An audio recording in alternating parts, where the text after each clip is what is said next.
깊은 감사의 말씀을 드립니다. 특히 이번 행사를 위해 물심양면으로 지원해 주신 한국전자정보통신산업진흥회와 주한 미국 대사관 상무부 관계자분들께 감사의 말씀을 전합니다. 네, 이번 행사는 한국전자산업대전과 함께 온라인, 오프라인 행사 동시 개최로 준비하고 있었으나 좀 코로나 상황으로 부득이 웨비나로만 뵙게 되어 아쉽습니다. 예, 그래도 웨비나로나마 현지 비즈니스 동향에 대해 안내해드리게 되어 다행입니다. 부소장님, 그러면 웨비나 진행 방식을 설명해 주시죠. 네. 후원기관인 주한 미국 대사관 브리스코 상무공사님의 환영사와 공동 주최기관인 한국전자정보통신산업진흥회 하몽열 실장님의 축사가 짧게 있은 후에 저희 상무부 본부의 토니 알렌 시니어 프로그램 매니저님의 사우스캐롤라이나주 개괄 안내 발표가 있을 예정입니다. 더불어 이번 기회를 통해 사우스캐롤라이나 명예 홍보대사로 모신 최도철 명예 홍보대사님의 삼성전자의 현지 진출 사례에 대한 안내가 있을 예정입니다. 사우스캐롤라이나주의 전반적인 부분과 기진출 한국 기업의 사례 발표를 보셨으니 이번에는 세부 지역인 북서부와 중서부 지역으로의 진출을 지원하는 기관인 업스테이트 SC 얼라이언스의 제이콥 힉번 이사님과 경제개발 파트너십의 켈시 에이버리 이사님이 각각 발표를 해주시겠습니다. 모두 현지에 진출한 기업들이 어떻게 꾸준히 사업 활동을 하고 계신지 방점을 두고 말씀드릴 예정입니다. 지역들을 둘러보신 후에 미국 진출에 있어 해외 기업으로서 어떤 점을 염두에 두셔야 하는지 법, 비자, 인센티브 등 관련하여 상무부 출신 포드 그레임 미국 변호사님이 안내를 주시겠습니다. 끝으로 변화하는 미국 시장 내 전력 시장과 전력 수급 관련 진출을 고려하는 한국 기업들이 미리 알고 있으면 도움이 될 만한 부분들을 전력 유틸리티 준공사인 산테쿠퍼의 마이크 쿨 경제개발 본부장님이 안내해 주시겠습니다. 원활한 진행을 위해서 통역은 발표자님의 발표가 모두 있은 후에 요약하여 통역 드리도록 하겠습니다. 질의응답도 되도록 Q&A 시간에 하고자 합니다. 질의응답 시간에 직접 질문을 주셔도 좋고 또 Q&A란에 한글 또는 영문으로 질문을 미리 올려주셔도 좋습니다. 네. 기업의 장기적인 존속에는 새로운 시장을 선점할 수 있는가, 그 시장에서 오래 살아남을 수 있는가 중요 방점으로 보고 있습니다. 아직은 구체적인 진출 시기가 미정이라고는 하여도 중장기적인 관점에서 양질의 정보를 얻고 함께 고민할 수 있는 유의미한 자리가 되길 기원드립니다. 그러면 환영사부터 시작하도록 하겠습니다. J. Gregory Briscoe 상무공사님입니다. Well, good morning, everyone, and thank you for that introduction. As noted, I am the Senior Commercial Officer and the Commercial Minister Counselor at the U.S. Embassy here in Seoul. First, I would like to welcome you all here today and thank South Carolina's Department of Commerce team for organizing and hosting this investment seminar and for providing you with some real-life examples of companies that have Korean companies that have invested in South Carolina. Also, I want to thank you all for zooming in to join this call and to join this virtual event.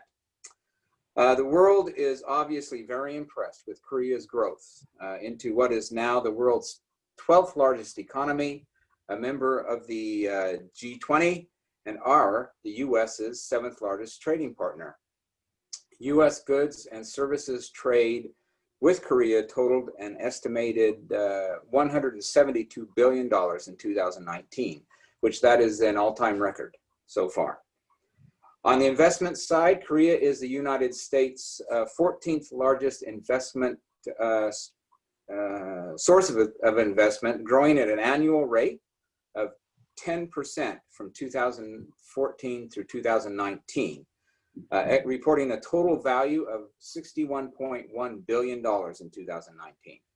The top 6 sectors for Korean investments in the United States are auto components, industrial equipment, consumer electronics, software and IT services, electronic components, and renewable energy. In 2017, US-based Korean-owned firms invested more than $1.3 billion in innovative R&D in the United States and exported $22.9 billion in goods using the United States as an export platform for shipping Korean innovation around the world. The US is the world's largest market, accounting for nearly a third of global household consumption.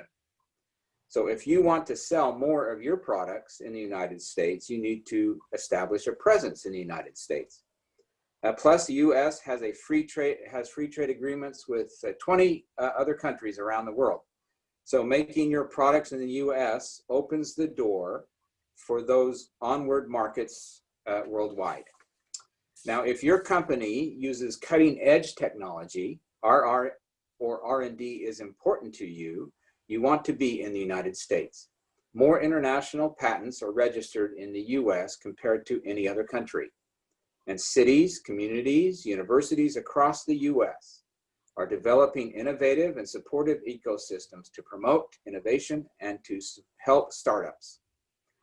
We have an abundance of natural resources and access to a diverse and skilled workforce. If you are not positioned in the United States, you aren't maximizing your growth potential. Another important point that I would like to highlight is that there is a misconception that investing in the United States is only for large companies. This simply is not true. Small and medium-sized companies are welcome and can find opportunities in the US market. In fact, the US government's Small Business Administration reports that 99.9% of US businesses are either small or medium-sized companies. So the US is a very, very welcoming market for small and medium-sized companies. I want you to know that the US welcomes your investment. Every US region, including South Carolina, is eager to talk to you, and we at the embassy are ready to assist. We have a team that is dedicated to helping companies such as yours learn more about expanding your business to the US. The Select USA program can provide specific information and data to help you build your expansion strategy.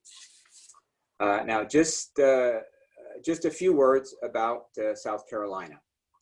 South Carolina is known to many Koreans as Samsung Electronics, Kisswire, Ilgene America, and many other Korean companies have established facilities in the state. And KRA Operations, a subsidiary of Kirin Precision Company, just started to operate its first US metal stamping and injection molding operation in South Carolina. So let me offer my hearty congratulations to KRA and welcome you to the United States and to South Carolina. So in closing, I hope today's seminar convinces you that there are real commercial opportunities in the US, and I want to emphasize that America is open for business, your business, and the success we can have together. So thank you and enjoy today's seminar. 환영사 감사드립니다. 그러면 한국전자정보통신산업진흥회 하몽열 실장님의 축사가 있겠습니다. 기빈 여러분 안녕하십니까? 한국전자정보통신산업진흥회 산업정책실의 하몽열 실장입니다. 원래 오늘 세미나는 한국전자산업대전과 함께 개최하기로 예정되어 있었는데 코로나 상황으로 계획이 변경되어 매우 아쉽습니다. 하지만 이렇게 온라인으로라도 만나 뵙게 되어 반갑습니다. 글로벌 신보호무역주의 기조와 함께 최근에 코로나19 팬데믹은 국제무역을 급격히 위축시키고 글로벌 가치사슬 재편 필요성을 부각시키고 있습니다. 여러 연구기관에서는 향후 글로벌 가치사슬이 주요 시장을 중심으로 지역화될 것으로 분석하고 있습니다. 이러한 상황에서 거대 시장인 미국의 사우스캐롤라이나주 투자 세미나가 매우 시의적절하다고 생각됩니다. 이러한 기회를 마련해 주신 사우스캐롤라이나 주정부 관계자 여러분께 감사드립니다. 잠시 후 자세히 살펴보시겠지만 미국 남동부 대서양 연안에 위치한 사우스캐롤라이나주는 에어리어 디벨롭먼트 매거진이 선정한 사업하기 좋은 미국 주 탑5에 랭크되기도 했습니다. 낮은 법인세율, 풍부한 노동력, 운송망 인프라 등이 강점으로 수많은 글로벌 기업들이 진출해 있으며 삼성전자를 비롯한 우리나라 기업도 이미 다수 진출해 있습니다. 삼성전자는 사우스캐롤라이나에서의 성공적인 비즈니스를 바탕으로 미국 생활가전 시장에서 선두 자리를 이어나가고 있습니다. 오늘 웨비나가 해외 진출을 고려하고 계시는 분들께 인사이트를 제공하고 여러분의 성공적인 해외 진출에 도움이 되시기를 기대합니다. 전자진흥에도 참석자 여러분의 해외 진출에 어려움과 불편함이 없도록 최선을 다하겠습니다. 여러분 모두의 건성을 기원합니다. 감사합니다. 네, 축사 감사드립니다. 그러면 본격적으로 발표에 들어가도록 하겠습니다. 진출 사례들을 통해 본 사우스캐롤라이나주에서의 비즈니스 기회에 대해 토니 알렌 시니어 프로그램 매니저님이 수고해 주시겠습니다. So the first slide, and I'm just going to speak a little bit about South Carolina and why companies, in particular Korean companies, have chosen South Carolina. The first slide shows the South Carolina in blue there, so you can see the location of the state geographically to the rest of the United States. About halfway between New York and Miami, and so for logistics reasons, it's very good. And it's on the Atlantic Ocean with a major US seaport. Next slide, please. So our top industry sectors are aerospace, automotive, advanced materials, composites, agribusiness, life science, and textiles. We've been a textile state for a long time. It's still very important, but it's mainly switched now to advanced materials, technical fabric.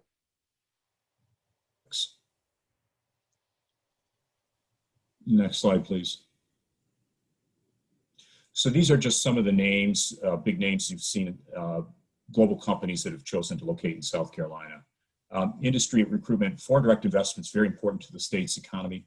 South Carolina is a small state, about 5 million people, but for foreign direct investment last year, we ranked #1 in the United States per capita, not by total investment, but per capita.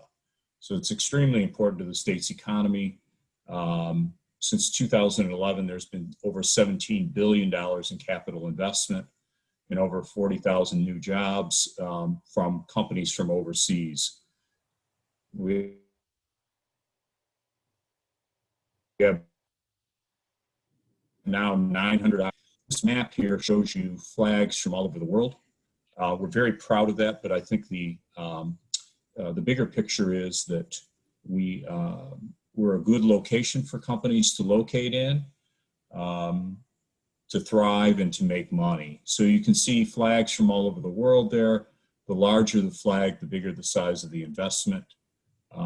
If you look very closely in the center, you might be able to see the Korean flag. We want to see more Korean flags in South Carolina.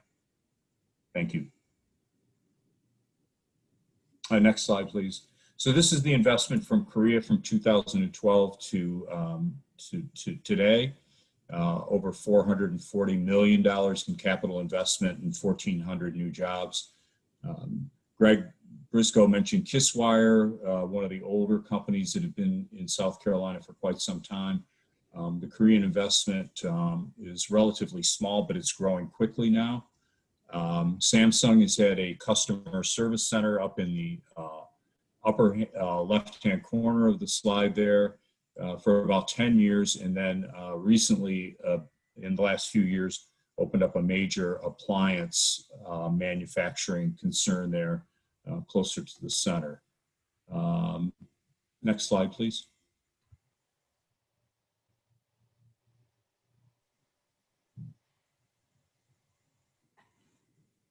So Samsung began producing washing machines at their new plant in Newberry, South Carolina in 2018. That's a $380 million investment with 950 new jobs. They also have, like I mentioned previously, a customer call center in Greenville, South Carolina, with 800 jobs, and that's been there for about 10 years. So we're very, very happy to have Samsung as part of our business community in South Carolina. Next. Kisswire, we mentioned Kisswire has been in South Carolina for quite some time, over 20 years now. It produces steel cord and bead wire for the tire industry. South Carolina has 5 major tire manufacturers, and Kisswire sells to some of them, serves some of them. In 2013, they expanded their plants, so they have 2 plants in South Carolina now, with over almost 1 million square feet between the 2 of them. They've invested over $100 million and have 100 employees. Kisswire has been a very good partner with Newberry County and with the South Carolina. And next slide, please. KRA, this is a new company to South Carolina, a subsidiary of Kieran Precision. They just recently opened a new plant in Newberry to serve Samsung. So it just opened up in the 3rd quarter, 2020. This is the first supplier, so we're very happy to have them. They've invested over $11.5 million, and they will hire about 57 people to make parts for the washing machines that Samsung is making. Next slide, please. So a little bit about our logistics and location. We're within 1,600 kilometers of 35 states and 66% of the U.S. population. The second circle you see, the outer ring, that's about the extent of a long truck drive. So shows you how far a truck leaving South Carolina could reach those areas. So within 2-day truck drive, you're hitting most of that map. So South Carolina, I mentioned, is a small state, but is crisscrossed by 5 interstates. So offering excellent truck transportation from almost anywhere in the state. We have the most efficient and fastest growing deep water port in Charleston, South Carolina. By efficient, I mean that trucks coming into the port to load and unload, that's generally done in averages in around 24 minutes. So that's unheard of. Also, I would mention with the port, we do not have the stoppages you see in some other ports. Long Island in California, for example, every few years has a labor strike that shuts that port down for weeks or even months. We do not have that in Charleston. There's 2 Class 1 rail carriers, which is the biggest rail carriers in the United States, serving the port with direct lines to we call inland ports located along the North Carolina border to extend the reach of the port. And then we have 3 major airports, but our biggest airport is right over the border, is Charlotte Douglas International. Next slide, please. So we offer a low cost of doing business. The cost of living in South Carolina is 10% less than the national average. Construction costs are lower. Industrial electricity is 13% less than the national average. And that's about, for industrial users, a little over 6 cents a kilowatt hour on the average. And our state requires a balanced budget. So what this means to companies operating in South Carolina is your operating costs are going to be lower. Your speed to construction is going to be faster, and costs are going to be lower. And employees can enjoy a nice lifestyle, but the money they're paid goes farther. And that includes people that would be coming over from Korea to live in South Carolina and work in South Carolina. Next. So economy and the business climate. South Carolina has a 1.3% unionization rate for private sector. That is the lowest in the United States. The reason why we don't have many unions is South Carolina is a right to work state, meaning that employees do not have to join a union. Also, in the Southeast United States, most workers do not want to belong to unions. They would prefer to deal directly with management and not have a bargaining agreement. And then finally, South Carolina works hard to keep unions out of the state. So we cannot legally bar a company from coming in, or a union from coming in, setting up, but any company that comes into the state, we ask to see if they have a collective bargaining agreement with a union with a transferability clause, meaning the union would start up there. And if that's the case, we will not work with them. There would be, at a state and local level, we would not offer them any assistance either with incentives or site selection. Next slide, please. So South Carolina is last year a leading site selection magazine listed South Carolina as #1 in the strength of our incentive programs. We have those come under two sections: statutory incentives, which means if the company hires at least 10 people, they get these incentives by law, and these are generally just tax credits off the company's corporate income tax. The discretionary incentives means you have to apply and be approved for these incentives, and these are the big money incentives. So fee in lieu of property taxes is administered locally. It's a way to reduce the company's property taxes and lock that in, the rate in for 30 years, so the company will know exactly what their taxes are going to be. Job development credits are a reimbursement off of employee payroll taxes back to the company in cash. And we also have direct grants to assist companies with building construction, site preparation, if they buy an existing building, building upgrades. And then we do help companies retrain existing employees. Speaking of training, Ready SC was created in 1961. It's one of the oldest and most experienced job training programs in the country.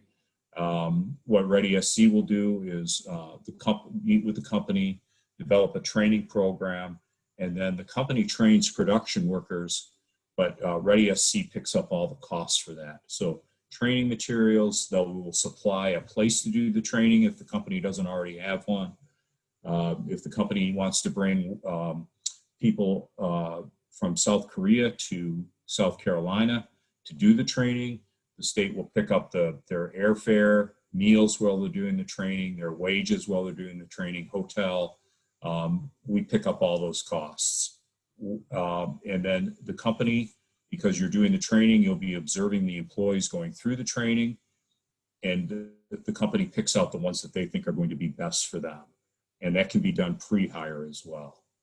An apprenticeship, South Carolina, is a higher level of training, and this is for companies that are looking for apprenticeships through the technical college.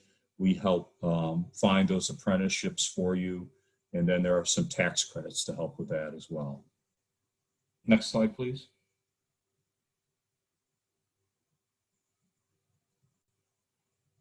So globally connected, I mentioned foreign direct investment is very important to South Carolina's economy. So you see we have offices around the world. Our oldest office is in Europe. It was started in 1975. It's in Munich. It covers all of Europe and North Africa. And then Japan followed in 1986. And then much more recently, China, India, and then South Korea.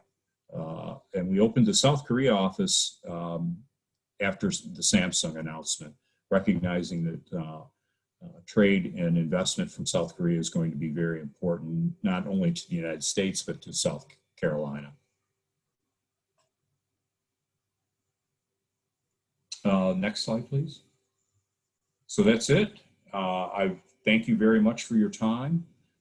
Again, it's been a privilege to speak to you, and I will turn it back over to Jonathan and Unmi. 네, 그러면 지금까지 이제 토니 알렌 시니어 프로그램 매니저님께서 안내해 주신 부분에 대해서 크게 세 가지로 좀 정리를 해드리도록 하겠습니다.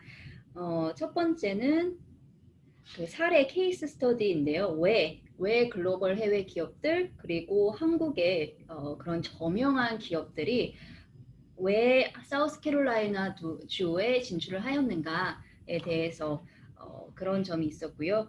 왜 그랬냐? 첫 번째는 위치, 그리고 두 번째는 사업 환경이 좋았습니다. 위치는 5개 이제 주간 고속도로가 저희 주를 관통하고 있고요.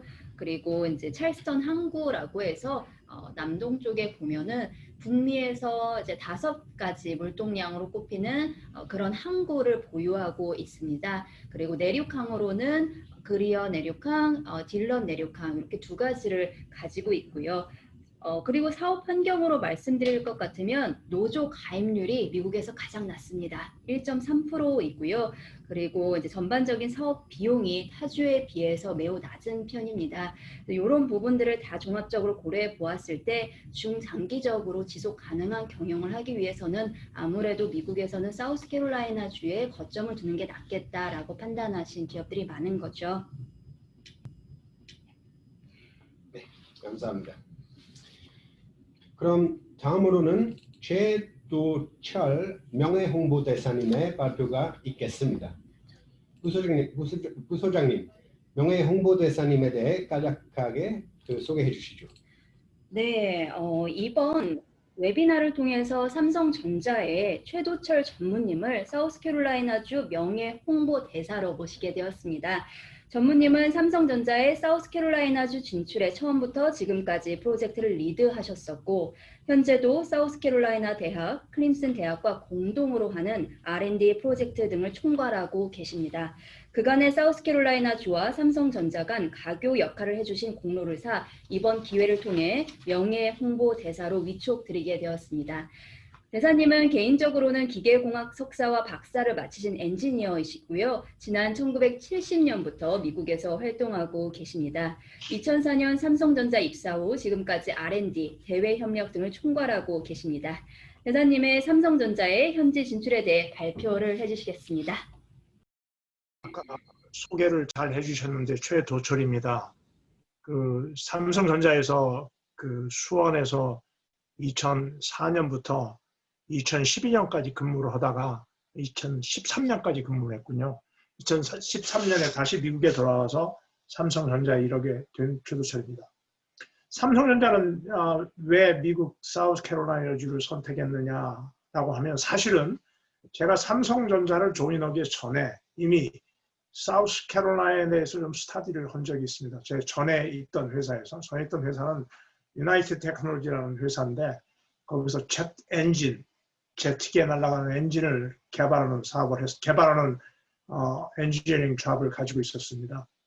그때 우리가 눈여겨본 회사 중에 하나가 BMW 회사였었는데 BMW가 사우스캐롤라이나 와서 크는 것을 보면서 벤치마킹을 해본 적이 있어서 사우스캐롤라이나를 택하게 됐습니다. 다음 페이지 봅시다.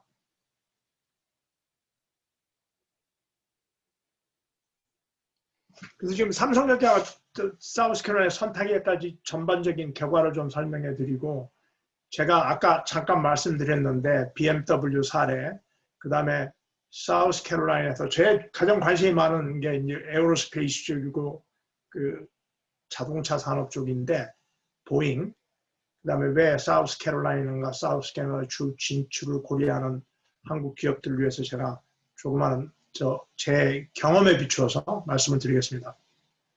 다음.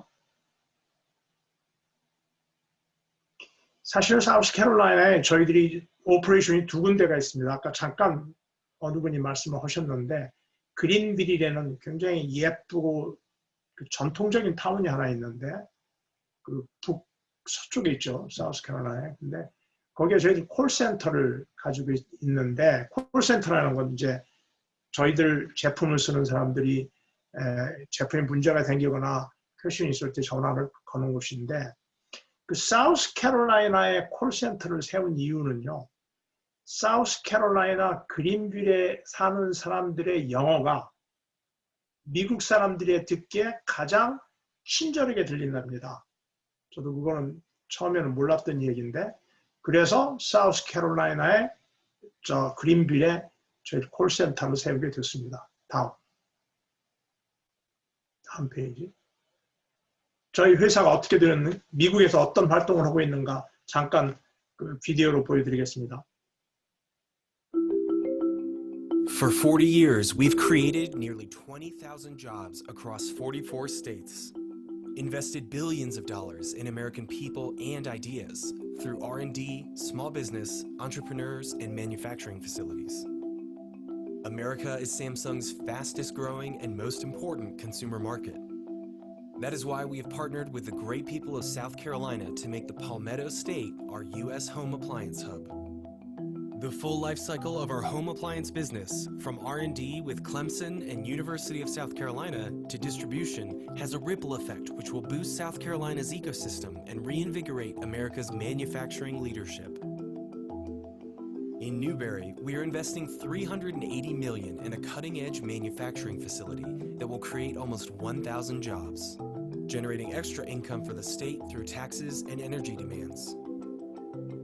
The Newberry facility will produce Samsung's premier home appliances, including washing machines. The washing machine is a job-creating, community-driving, economic and employment engine. South Carolina's local workforce will engage in rewarding, high-skilled jobs, creating demand for small businesses that supply parts and materials, distributing parts and products across South Carolina's roads, railways, and ports, supporting the state's infrastructure, energy, transportation, and logistics industries. And whenever South Carolina or U.S. consumers have questions, they can speak to our talented team at our first U.S.-based customer care center in Greenville County, South Carolina.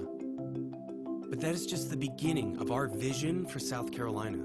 Our commitment to America is deeper than business. As we have already done across the country, we honor our partnership by investing in and engaging with the people in the communities where we live. Samsung cannot thrive in a community that does not thrive. The community has welcomed us with open arms, and we hope to continue to reciprocate. We recently began a partnership with the Harvest Hope Food Bank and worked with the local American Legion chapters to help feed South Carolina veterans. We also helped fund the opening of the new Charleston Fisher House.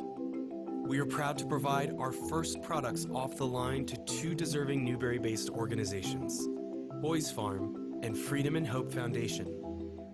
Samsung's products and people have become an everyday part of American life, and South Carolina is now integral to Samsung's success.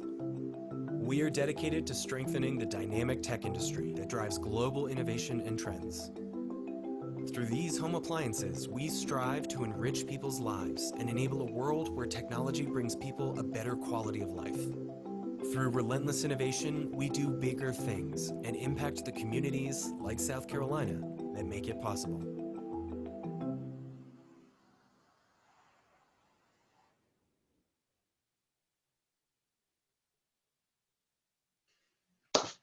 이게 잠깐 비디오를 보셨는데요. 제가 2004년도에 삼성전자에 조인할 때는 그 생활가전 제품만 말씀을 드리겠습니다. 삼성전자가 미국에서 생활가전 사업이 약 1억 불 정도로 하고 있었어요.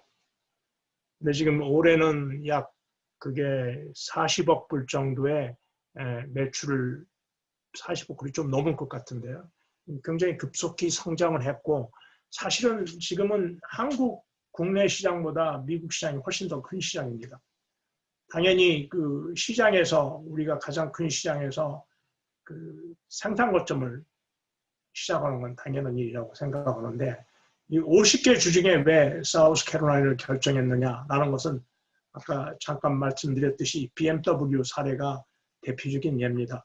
BMW가 처음에 그 사우스캐롤라이나에 투자했을 때 독일에 있는 엔지니어들은 그 말도 안 된다. 절대 BMW가 저 사우스캐롤라이나에서 성공을 못 올 거라는 그 내부 반대가 있었는데도 불구하고 그게 시작됐는데, 지금은 사우스캐롤라이나에 있는 BMW가 BMW 공장 중에는 가장 프로피터블한 공장이고요. 자동차 대수로 봐도 전체 자동차 BMW 자동차의 한 20%를 사우스캐롤라이나에서 생산하고요. 그 다음에 한국 내 BMW의 SUV는 전부 다 사우스캐롤라이나에서 만들어서 역수출한 겁니다.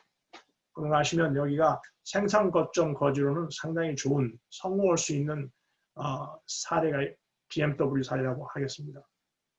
저희들이 2017년 7월에 삼성 사우스캐롤라이나주로 투자 발표를 했는데요. 그러기 위해서는 거의 1년 동안 그러니까 2016년부터 한 1년 동안 자리를 찾아 돌아다니다가 사우스캐롤라이나를 결정했고요.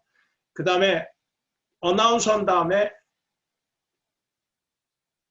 어떻게 보면 이게 굉장히 빠른 약 6개월 만에 제품을 생산하기 시작했습니다. 이게 아무도 상상하지 못한 일을 했는데 밑에 지금 사우스캐롤라이나 주지사인 맥메스터 주지사 사진이 나오는데 주지사가 깜짝 놀랄 정도로 빠르게 가동을 시작하게 됐습니다. 물론 주정부의 많은 협조에 의해서 그게 가능했죠.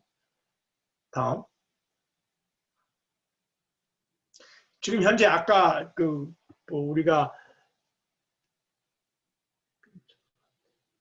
한 3억 8천 불 정도의 투자를 했다고 하는데 사실은 지금 우리가 6천억 불을 6천억인가? 이게 600 밀리언이니까 100만, 1000만, 1억 6억 불 투자를 했습니다. 지금까지. 지금 새로 만든 잡이 950개 정도 잡을 만들었고 니우 잡이 아마 앞으로 한 400개 정도는 콜센터 잡이 있습니다. 그러니까 실제 사우스캐롤라이나에 있는 삼성전자가 크리에이트한 잡 수만 해도 지금 현재 1350명의 잡을 크리에이트 했습니다. 근데 이게 지금은 세탁기만 생산하고 있지만 여기서 생산하는 것이 우리 미국 내에 하는 사업에 비하면 사실은 그렇게 큰 포션은 아니기 때문에 앞으로도 특히나 한국에서 적절한 협력회사가 동반으로 여기에 올 수 있다면 삼성전자는 여기서 더 투자해서 더 그로할 수 있는 포텐셜을 가지고 있습니다. 다음 페이지. 그리고 이제 사우스캐롤라이나에 두 큰 학교가 있는데 크림슨 유니버시티고 사우스캐롤라이나인데 저희들이 공장을 질 때는 공장의 라인만 돌리기 위해서 공장을 짓는 게 아니고 여기에 이 자리에 크림슨 유니버시티고 사우스캐롤라이나 유니버시티의 브레인을 이용해서 미국 현지에 맞는 제품을 개발하기 위해서 왔습니다. 사실은. 그래서 이게 꼭 생산만 하기 위해서가 아니고 로컬에 맞는 제품을 개발하기 위한 앰비션을 가지고 왔기 때문에 두 대학하고 같이 협력해서 과제를 수행하고 있습니다. 지금 현재. 다음.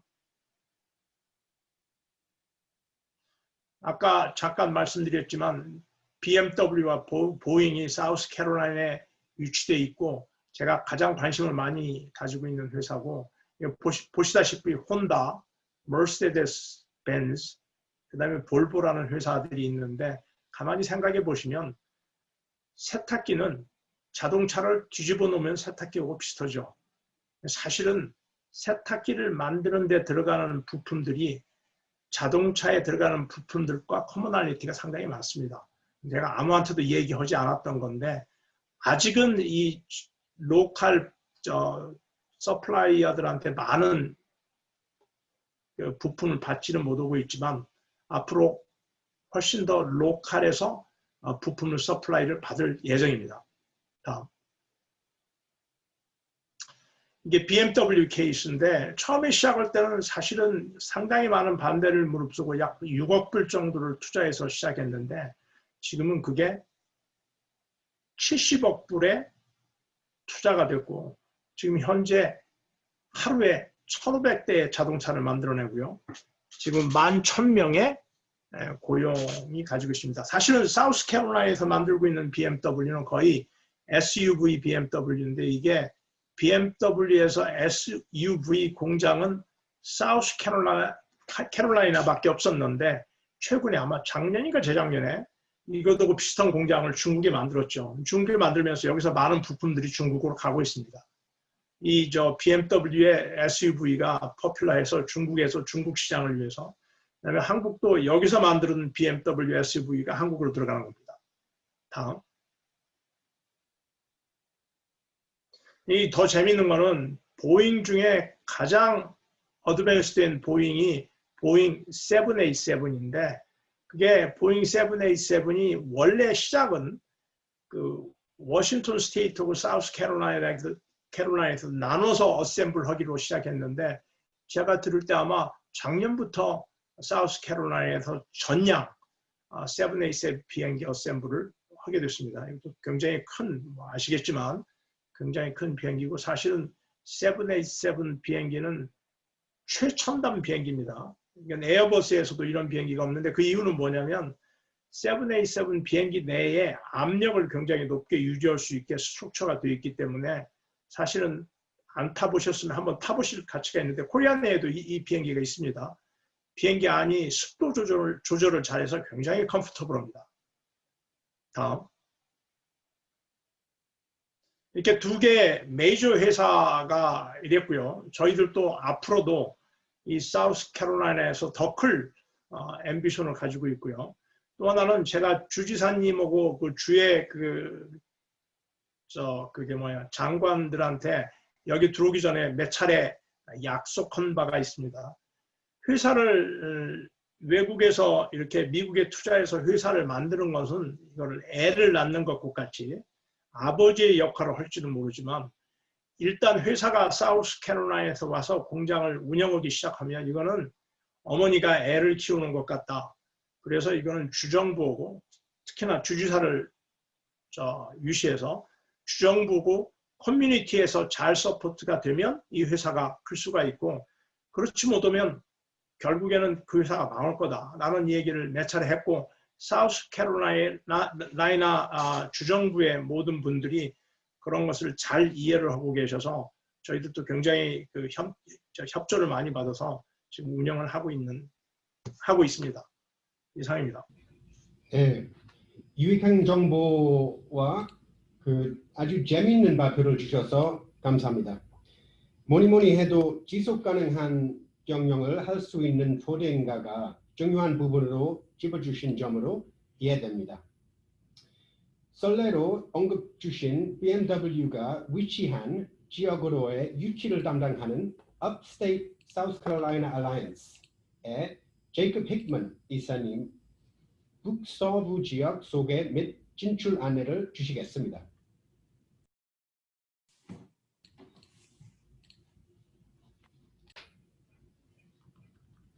Yes, thank you. And thank you everybody for being on the call today. I represent a certain area within South Carolina. We are all on the same team, Tony and myself. So what I'm showing you here is just a quick few images regarding my particular pocket within South Carolina.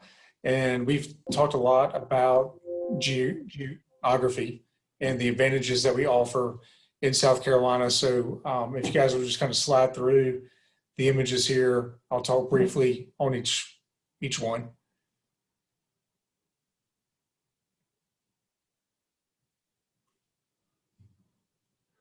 We honed in a lot on geography and our ability to reach the majority of the U.S. population in one day's drive time. So logistically, South Carolina has an enormous advantage where we're positioned in the U.S. Next.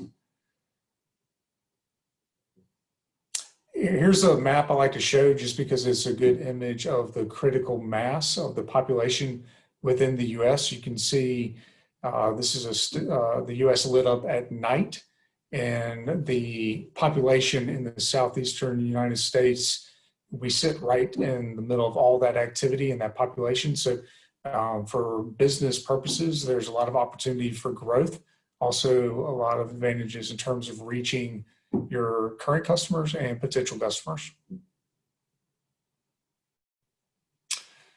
Again, we in South Carolina, we love where we are.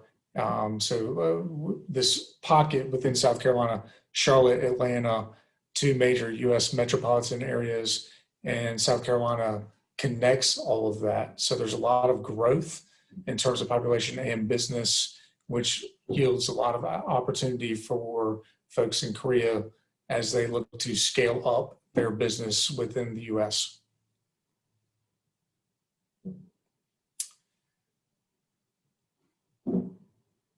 We've experienced a lot of success with foreign direct investment, and like Tony mentioned earlier, we'd love to see more Korean companies within the state of South Carolina, so we'll keep going. These are just numbers and some names that you would recognize. A lot of global strong brands reside in South Carolina to some extent, and we continue to get a lot of interest from those companies. Once they come here, they stay and they grow and expand.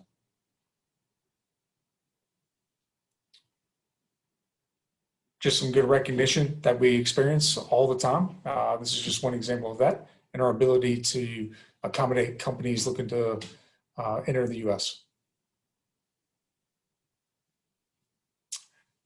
This has been touched on already, but the rule of three with geography and cost, these are a few elements of that cost structure that South Carolina excels at, which is the workforce, tax, and power. So regardless of what your company does, we can position you for a lot of success as you continue on that journey for US expansion. Again, another strong element, the port system that we have, both on the coast and intermodal, we continue to invest in the infrastructure and support businesses in terms of how they move goods in and out of the US and within the US.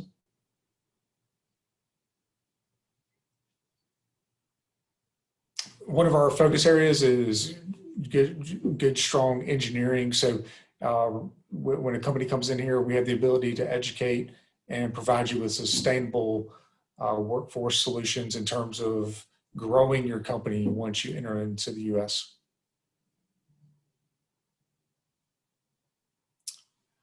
A key component to that is the education system that we have, from the technical side of things to the higher ed university system that we have with South Carolina, Clemson, the names that have been mentioned already.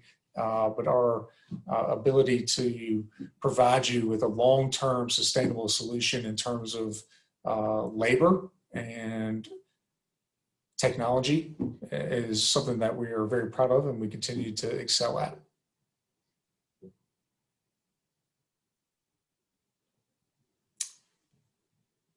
BMW is a great corporate citizen of ours, and they continue to invest here. They've been here a long time, and we've been able to accommodate them with different services, like our good partner Ford, who will be talking to you in a minute. They've all been able to provide companies with all the services that they need for long-term growth.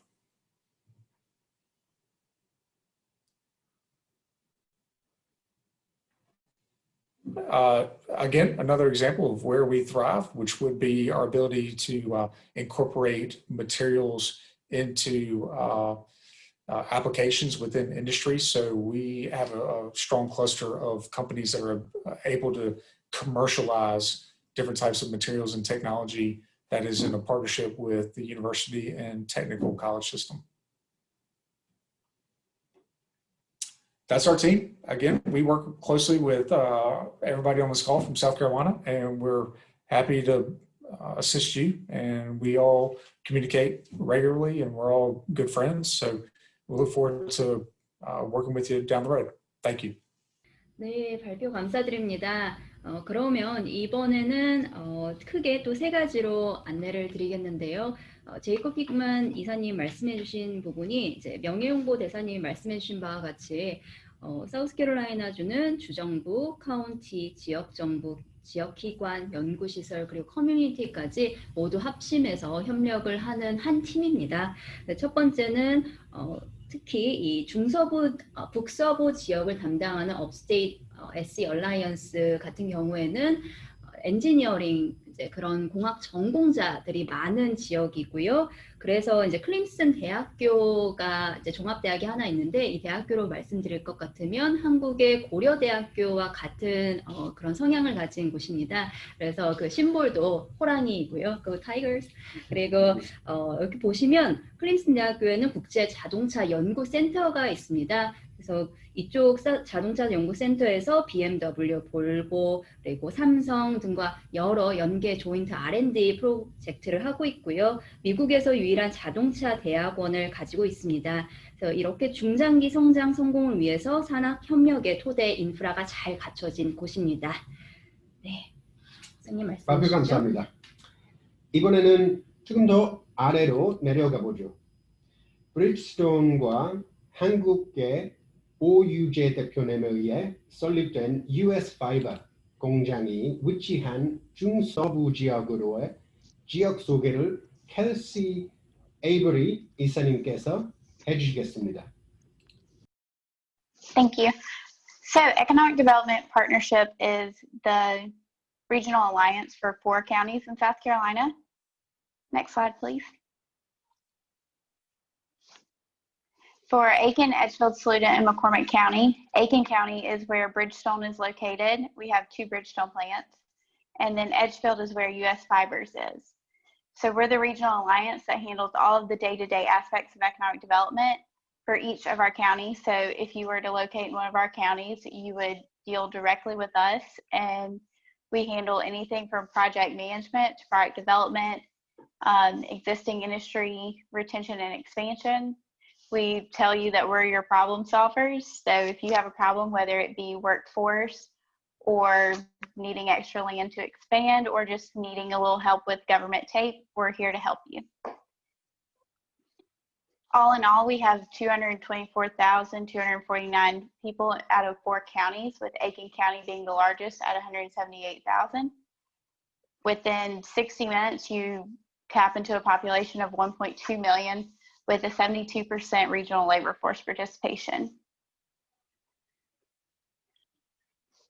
So for Bridgestone, we're fortunate enough to be one of the only places in the world to have 2 Bridgestone plants. We started with the passenger tire plant in 1997, which announced with $435 million investment with a goal of 800 jobs.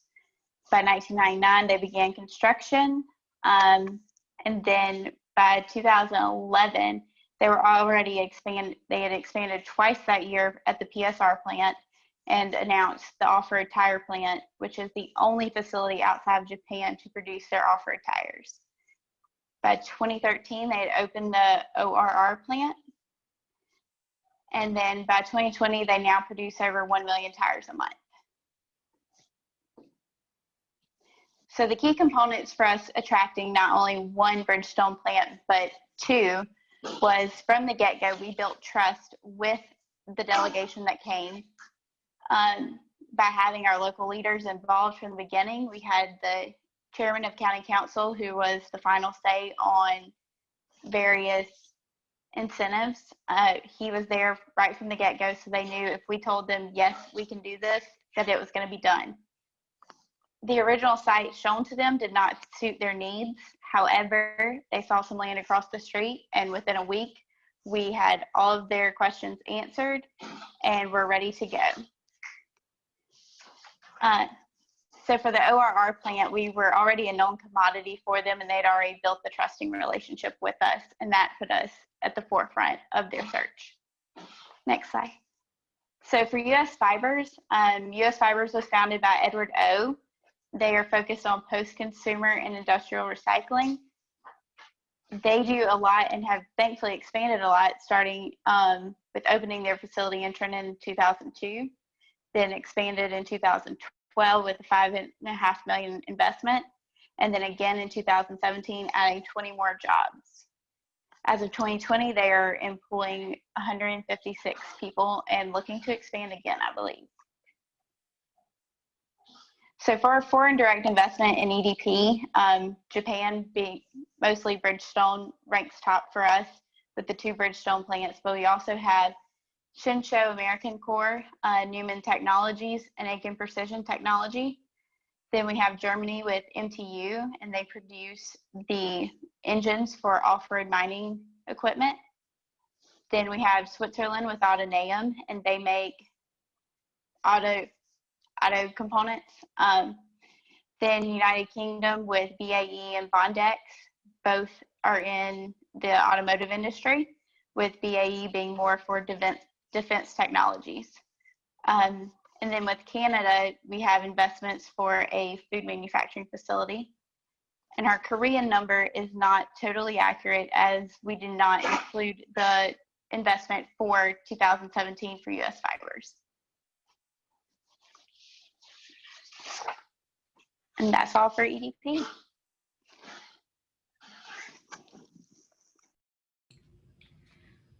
Okay, thank you very much, Kelsey. 네, 그러면 좀 요약을 해서 말씀을 드리도록 하겠습니다.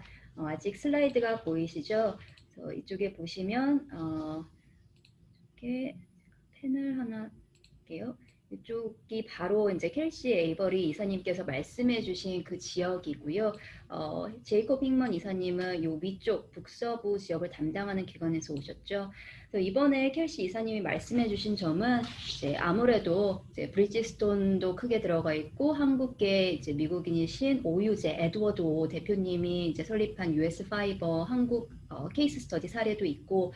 그래서 앞으로 더 이제 아시아계, 한국계 이런 성공 사례들이 많이 보일 것으로 예상이 되고요. 뭐니 해도 이제 지역 기관과 커뮤니티가 함께 합심을 해서 이런 신뢰를 쌓고 있는 것들이 10년, 20년, 30년 돼가고 있는 중이라는 점, 그런 것들을 좀 감안해 주셨으면 좋겠습니다. 그러면 이번에는 조금 저희 지역들에 대해서 말씀을 드렸으니까 좀 더 세부적으로 그러면 미국 진출에 있어서 어떤 절차들을 알아야 하며 어떤 점들이 한국과는 다를까, 이 부분에 대해서 좀 말씀해 주시죠, 소장님. 예, 감사합니다.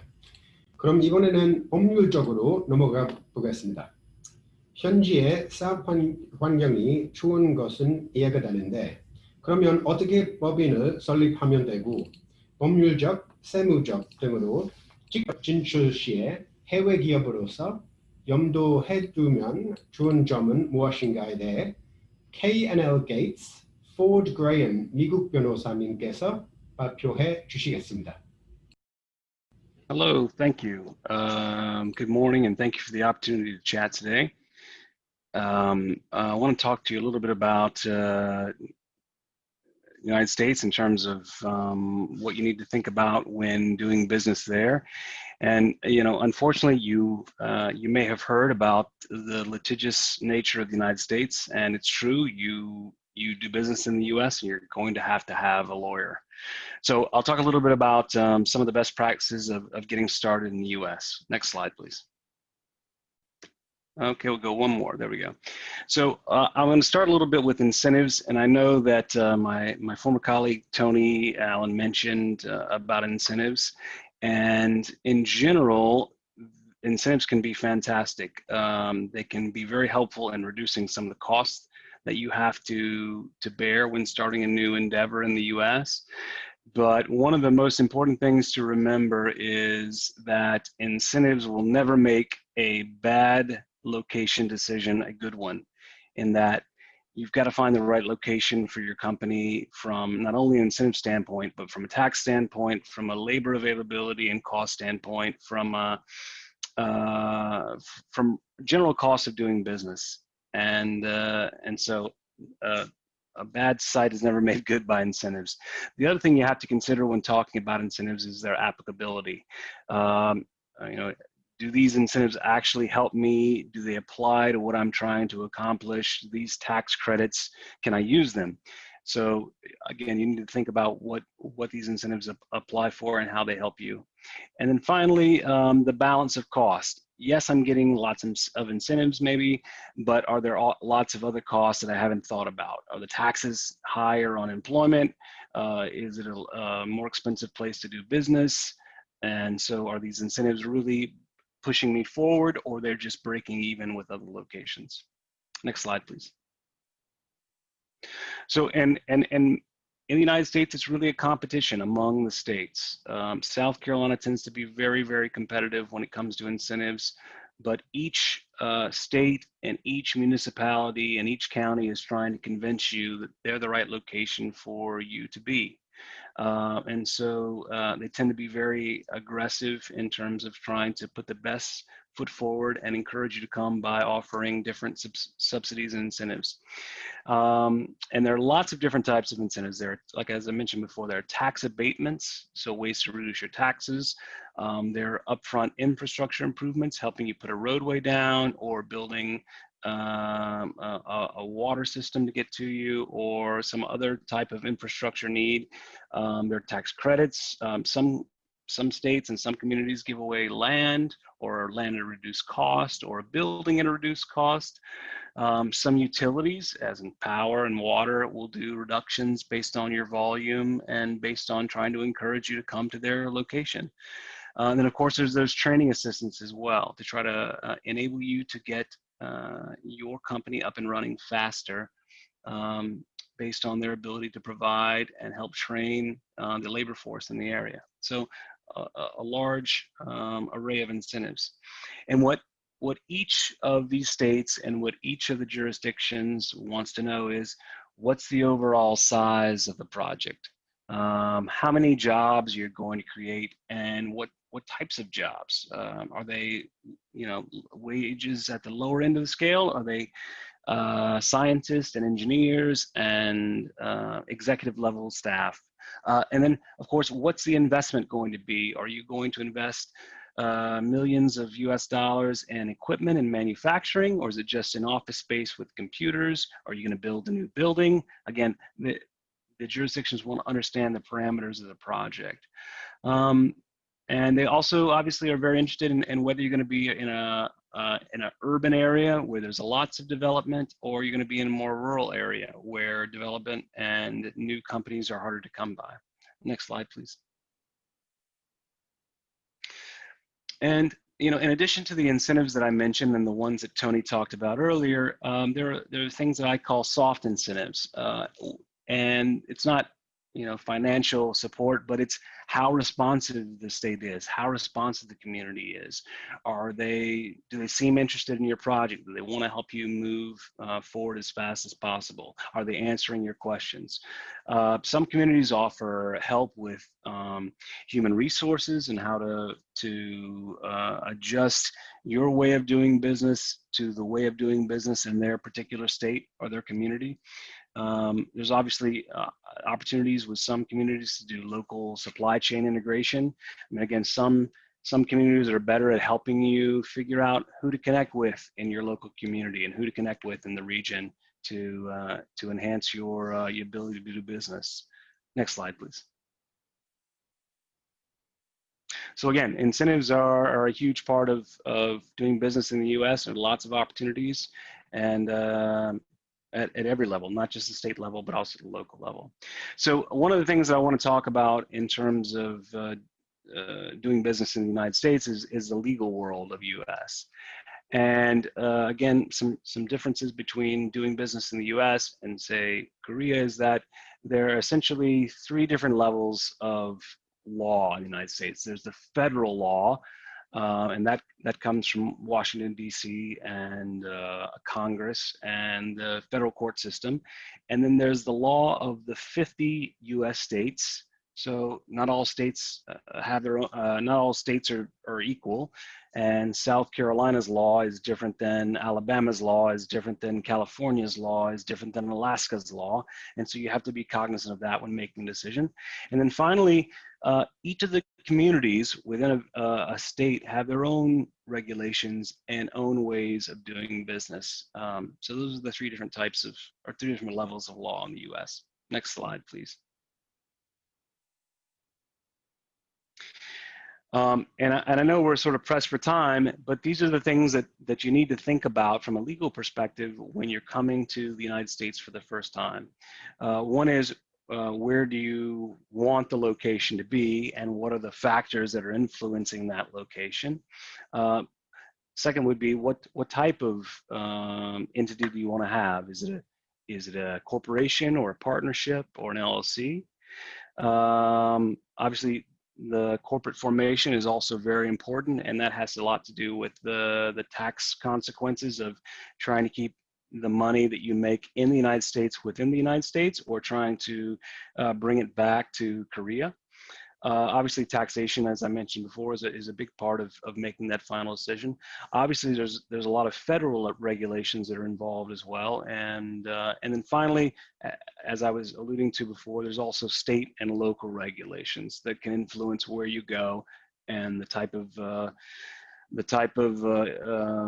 things that you have to face when starting a new company. Next slide, please.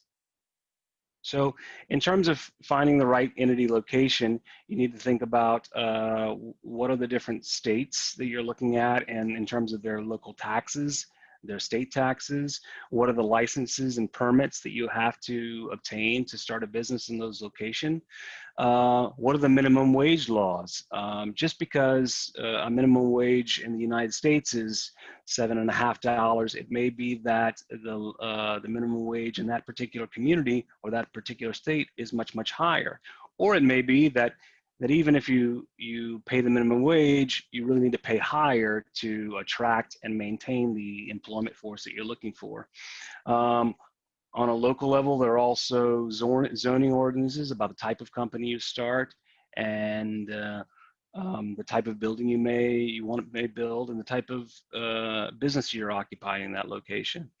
And of course, as I mentioned before, there are different incentives on the state, federal, and local level to help you overcome some of the costs of doing business in those locations. And each community is different. Next slide, please. In terms of entity selection, the type of company you want to have in the United States, there are three main classes. One's a partnership, and I won't get into all the details, but one's a partnership, another's a corporation, and then we have what's called a limited liability corporation. And again, these are different structures that you can form your business in the United States to be able to function and buy and sell, and then obviously produce things here as well. Next slide, please. And not that I want to scare you, but there are lots of things to think about from a federal regulation. And when I say federal regulation, I mean across the United States, across all 50 states. It's the same. And obviously immigration is one thing. There are rules about coming to the United States, and you need to make sure that obviously you're doing that in compliance with the federal rules. There's a type of law called CFIUS, and that has to do with international companies that want to start a company in the United States that has to do with defense, or some specialized technology that could be that the U.S. government could be concerned about. There's also concerns about being too close to a military base in the United States. So again, some things to think about. I don't want to get into all the different regulations, but it's helpful to be cognizant of the fact that there are federal regulations to doing business in the U.S. Next slide, please. And then, of course, on the state level as well, as I mentioned before, there are different permits, there are different licenses, there are different environmental regulations in terms of what you put into the air, what you put into the water, and each state is different, and each state requires you to, and when you're looking at each state, you're required to sort of look at and investigate the differences between what New York requires for a facility versus what Tennessee requires for a facility. Next slide, please. And of course, there are other legal considerations. I mentioned the federal regulations and the state regulations and the municipal regulations, and then there are the more practical things. So for construction, contracts in the United States are key. Everything in a relationship, in a business relationship in the United States, is spelled out in a contract. Every single page. That's why our contracts seem to be so long, because attorneys on both sides are contemplating all of the different problems and issues and interactions that could occur, and trying to ensure that the relationship is established. Because in a court system, the judges will first look at the contract that was signed between the two entities, and that will be the driving factor in making a decision one way or the other. In the United States, we use the Uniform Commercial Code, which is pretty standard in doing business in multiple jurisdictions. Obviously, the labor and employment laws in the United States are somewhat different than Korea or in other locations, and that's important to understand as well. And the dispute resolution also can tend to be different in the United States. So as I mentioned before, it's really important to have an attorney to guide you through that process and not try to do it based on what you know about where you've done business before, even if you've done business in another part of the US. Next slide, please. And so this is the immigration I mentioned before. I won't go through all the slides, but there are a number of different visas that a business owner or a business employee or investor can get when coming to the United States. But you just have to be sure that you have the right information, the right visa, and that you're very honest with the U.S. Immigration officers and not inadvertently misleading them or giving them the wrong information, because unfortunately, if you do, it can impact you in the long term and can also impact the rest of the business. So again, it's important to know in advance about all the immigration rules for coming to the United States. Next slide, please.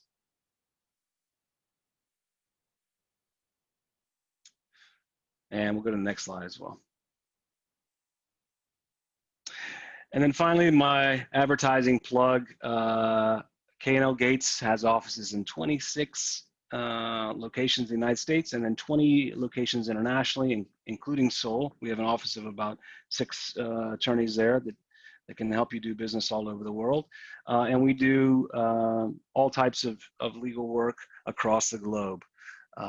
And so I'm happy to provide these slides to you. And if you have follow-up questions, please don't hesitate to let me know. That's it. Thank you very much.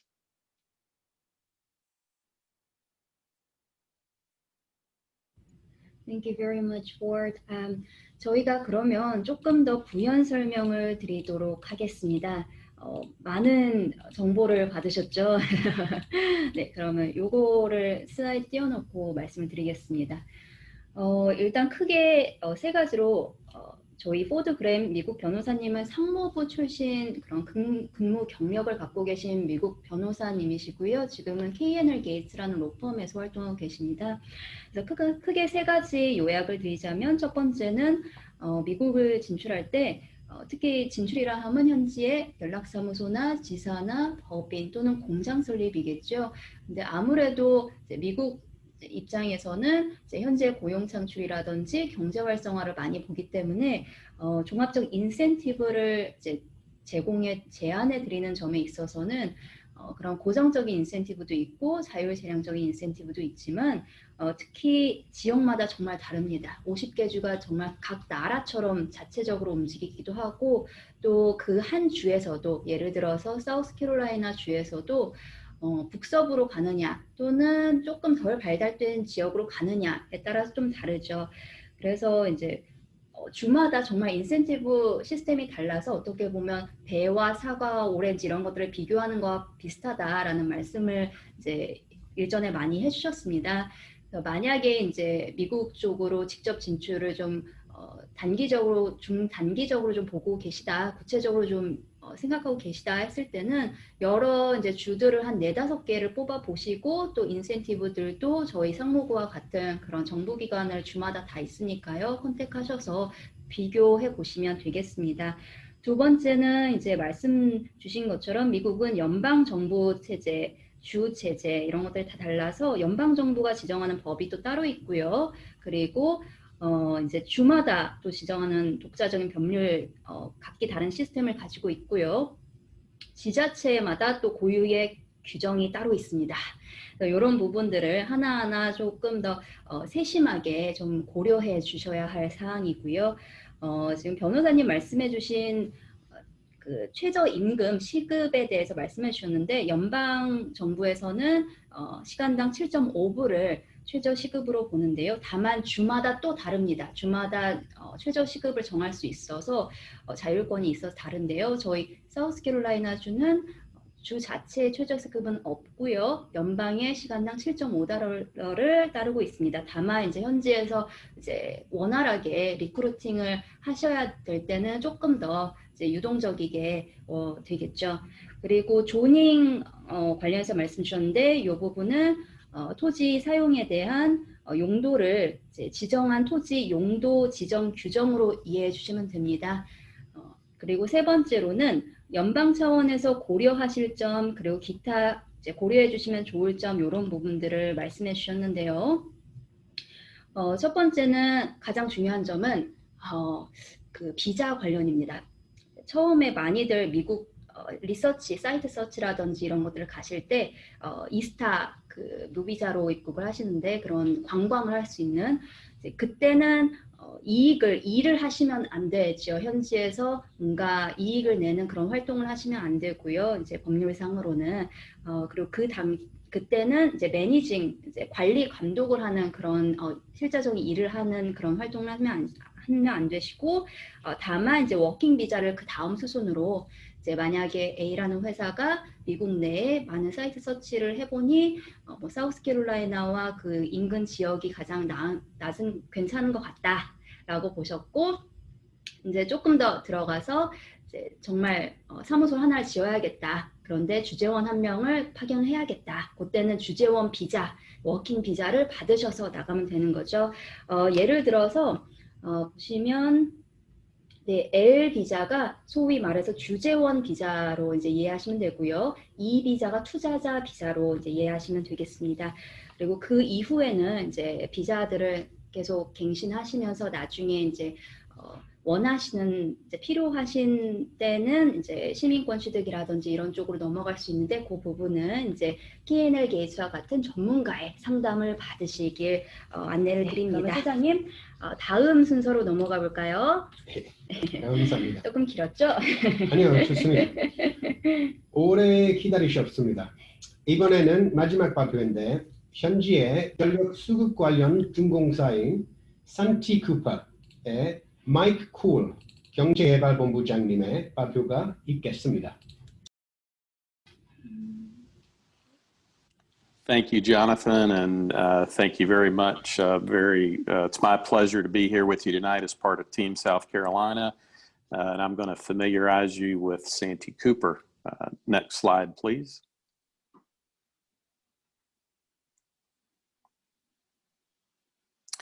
So first and foremost, Santee Cooper is a public power and water utility owned by the state of South Carolina. And we are viewed as a major resource for improving the quality of life of all South Carolinians. And we do that by providing reliable and affordable electricity, clean and safe drinking water, promoting environmental stewardship, and also providing programs that recruit industry and jobs. Next slide.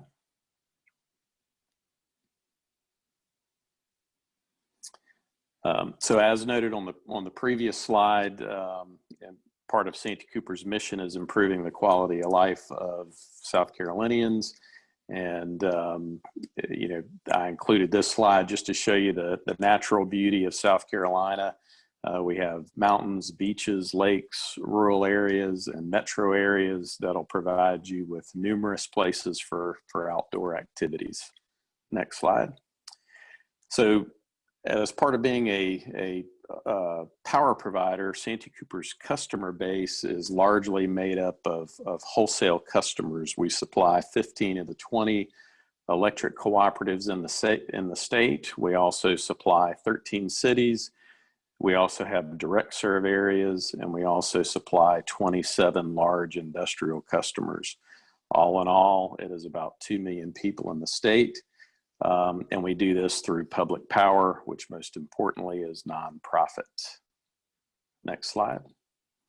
And this is a graphical representation of our statewide generation resources, which is a pretty diverse mix. We have coal, hydro, oil, natural gas, nuclear, and renewables. Next slide. And then speaking of renewables, Santee Cooper actually got its start in 1936 with the Santee Cooper Hydroelectric and Navigation Project. So it's rare when power companies actually get their start with renewable energy. Next slide.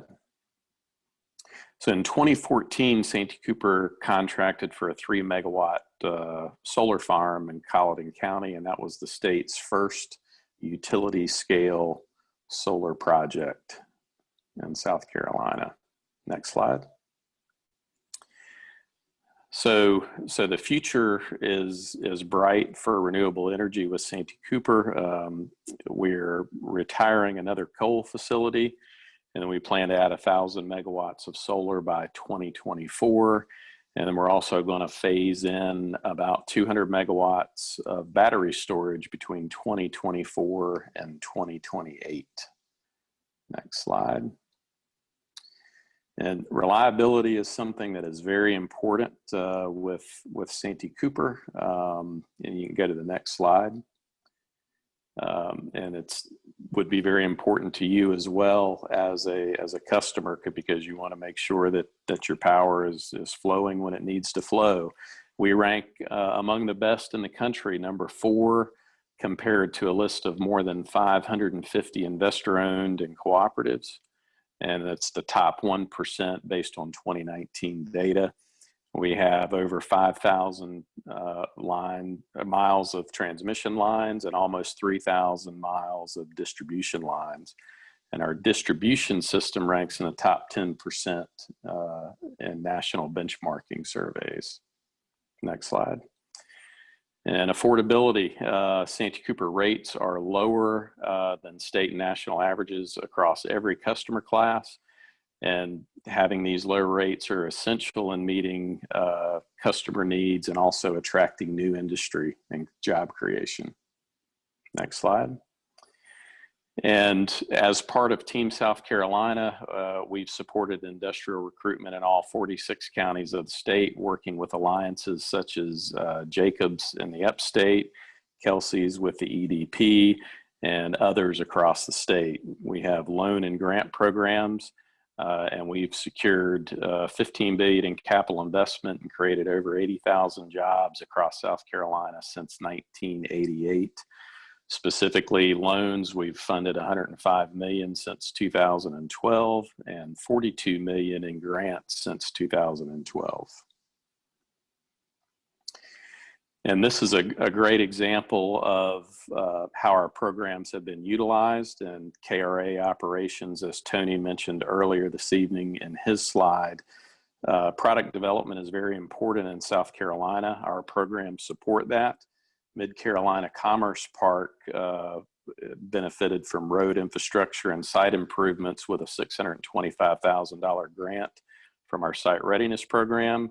And then with KRA Operations wanting to locate there, we had a $150,000 grant for specific improvements related to KRA Operations.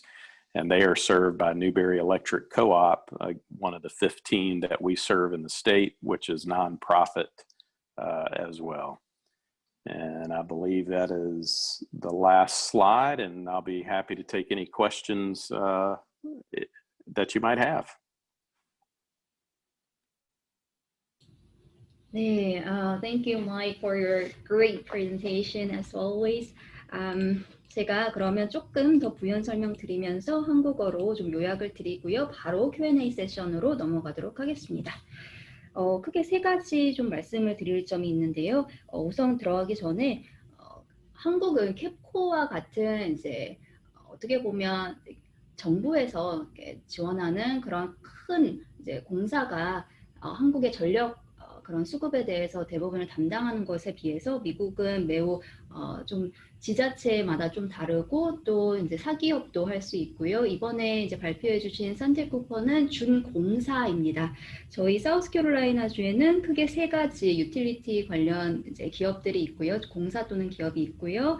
산테쿠퍼, 듀크, 드미니언이 있습니다. 네, 그 중에서도 그 나머지 두 개의 기업들은 사기업인 거에 비해서 산티쿠퍼는 이제 준공사이고요. 그리고 그렇기 때문에 조금 더 활발하게 이제 저희 주로의 그런 투자 유치에 있어서 혹시 공장을 설립하신다 했을 때, 그리고 그 공장이 좀 더 전력 수급을 많이 하는 그런 필요한 그런 시설이다 했을 때 또 자체적으로 인센티브를 드리는 점이 있습니다. 첫 번째는 이제 저희 사우스캐롤라이나는 댐도 있고요. 1930년대 그때 뉴딜 댐 만들어진 그 댐도 저희 주에 있고요. 화석 연료 그리고 원자력 발전소도 있습니다. 그래서 다른 주에 비해서는 조금 더 전력 요금이 낮은 편이고요.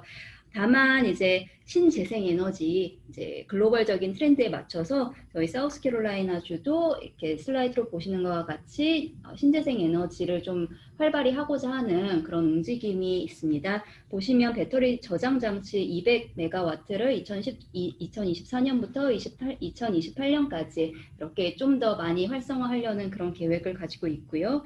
46개 카운티가 저희 사우스캐롤라이나주에 있습니다. 준공사로서 산티쿠퍼는 이 46개 카운티와 모두 협력을 하고 있고요. 그리고 이제 말씀드린 기린 정밀공업 한국계 기업으로 최근 진출한 기린 정밀공업의 이제 사례를 말씀을 주셨습니다. 기린 정밀공업이 이제 진출을 할 때 이제 삼성전자 이제 1차 협력사로서 처음으로 삼성 이후에 진출을 한 케이스이고요. 했을 때 약 7억에서 8억 정도를 지원금으로 이제 산티쿠퍼에서 지원을 해주셨었고, 또 2, 3억 정도 이제 환율에 따라 좀 다릅니다만 그 정도를 이제 기린 정밀공업의 공장이 설립될 곳에 좀 많은 부지의 인프라를 좀 땅을 고르게 하고 이런 좀 개선 사항을 만드는 데 있어서 투여된 그런 지원금, 지원 자금이 그 정도 되겠습니다. 그리고 이런 부분들을 생각해 보시면 뭔가 향후에 단순히 이제 기업 자체가 나가신다 또는 이제 전력 쪽으로 통해서 그 회사의 제품을 납품하고 싶다, 현지의 이런 산티쿠퍼와 같은 큰 회사뿐만 아니라 지역 협동 조합 이런 곳들에 좀 납품을 하고 싶으시다, 이런 니즈가 있을 때는 저희 Q&A 세션에서 말씀 주시면 되겠습니다. 네, 소장님 넘어가 볼까요? 네, 좋습니다. 훌륭한 요약 감사합니다. 이번에는 질의 및 응답 시간을 가지도록 하겠습니다. 질문이 있으시면 음소거를 보시고 말씀해 주시면 되겠습니다. 하나는 이미 들어왔습니다. So, Mike, actually the first question's already come in, and it's come in for you. Somebody has asked whether you have, or whether there are any plans to build further generation facilities in 2021 in South Carolina. For example, combined heat and power plants, etc. We are certainly looking at doing that as well. We have a group within Santee Cooper that models the economics of that. And I believe they are currently analyzing several offers for combined cycle natural gas generation, which I think is what the question was regarding. So the answer is yes, possibly, but it has to fit economically within our current generation resource mix. 지금 뭐 확정된 그런 계획은 없는데 그래도 뭐 그럴 수도 있다, 이런 말씀을 드렸습니다. 네, 조금 조심스러우신 거겠죠. 네. 그래도 아무래도 이제 잘 아시다시피 전반적으로 미국이 글로벌 가치 사슬을 조금 지역화하려는 그런 움직임이 있는 것으로 다 아시리라 생각이 됩니다. 그래서 이런 큰 그림을 보았을 때 사우스캐롤라이나주에도 뭔가 기회가 더 많겠구나, 이런 점을 염두해 주시면 감사하겠습니다. 네, 혹시 또 다른 질문 있으시면 편하게 음소거 푸시고 말씀 주셔도 괜찮고요. Q&A에 또 질문 올려주셔도 좋습니다.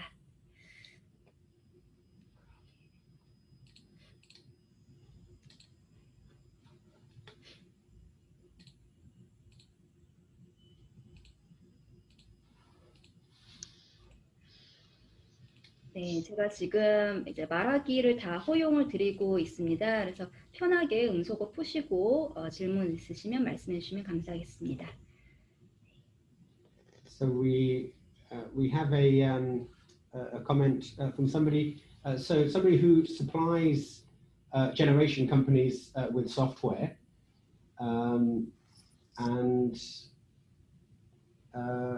they're asking who is the contact point, who they need to contact within Santee Cooper to supply a potential or potentially supply a solution to.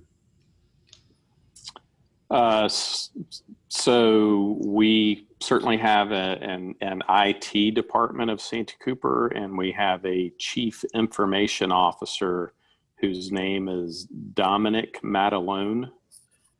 And I can certainly provide you with his contact information. Okay, so this is just a little bit extra. This is software that could potentially prevent major incidents. This is a internally developed software that this company has made. And so is that the same person? Is that the right person, Mike? And if so, we can perhaps give that information out after the webinar. Yes, that would be the same person, and it could be directed to someone else from that person, but that would be the starting point at Santee Cooper. Okay. Sorry, just what was that person's name? Dom Matalone. Mr. So also asked another question. So if he gets in touch with the right point of contact at Santee Cooper, so he will be provided with much further information about this process. Is that correct, Mike? That is correct. And as part of that, he could further acknowledge of whether we are in need of the software that is being offered or whether we would not be able to use it.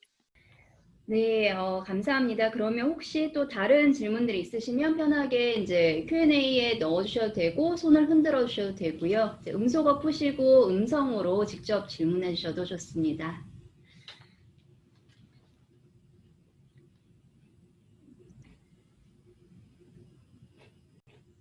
네, 서호준 선생님 손 드셨는데요. 일단 저희가 거의 회신은 된 것 같긴 한데 혹시 조금 더 추가 질문 있으실지요?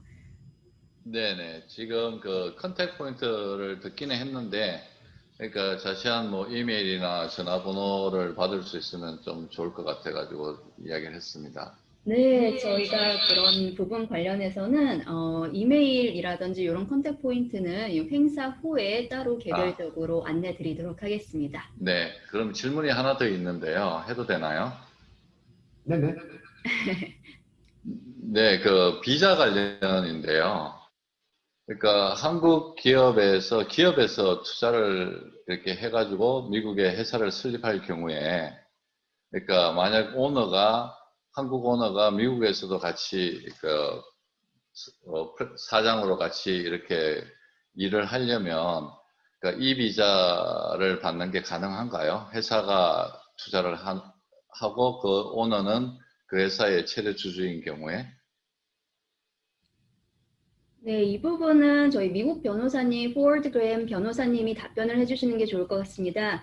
Ford, we've just got a question about relating to visas. So Mr. So wonders if a Korean national becomes the largest shareholder of a U.S. company, let's say joint venture company with someone in the U.S., can he or she get the e-visa? Can they apply for that e-visa, or what kind of visas that they can obtain for this purpose?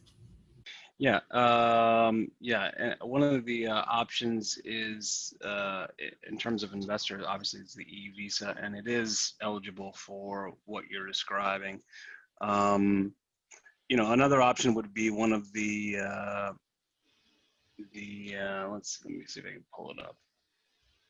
One of the other employment visas. Give me 1 second. Can you pull up my presentation again? Well, while we're pulling it up again, the e-visa is a good option for for someone who's making an investment. Again, it depends on the obviously the size of the investment. The other option could be the H-1B visa for someone who has special job skills. And again, you may be able to make the argument that the skills that you're bringing to the table have to do with being able to make the investment. But I would say the E visa would be your best option. 서우준 선생님, 저희 미국 변호사님 말씀해 주신 것과 같이 일단은 이 비자가 가장 나은 옵션으로 보인다고 합니다. 물론 이제 고급 인력들을 위한, 그러니까 특별한 그런 기술을 가진 또는 특별한 경력을 가진 분들을 위한 H-1B 비자가 있기는 합니다. 다만 지금 같은 상황에서는 아무래도 이 비자가 가장 적합한 이제 취득하시기에 그리고 이걸 신청하시기에 적합한 비자로 보여진다고 합니다. 더 자세한 사항은 전문가분들의 조언을 받기를 안내드립니다. 네, 선생님 그러면 오늘은 여기서 마무리를 해볼까요? 좋습니다. 그러면은 여러분 웨비나에 참석해 주신 모든 여러분께 감사드립니다. And on South Carolina's side, I'd like to say thank you all very much. Thank you to everybody who participated, all of the very interesting presentations. And thank you to the Korean side for your patience. And I wish you all a good day in South Korea and a good evening over in South Carolina. 네, 언제든지 저희 사우스캐롤라이나주 관련해서 문의가 있으신 경우에는 저희 한국사무소 조나단 클립 소장님 그리고 저 고은미에게 문의 주시면 감사하겠습니다. 참여해 주셔서 고맙습니다. 고맙습니다. 감사합니다.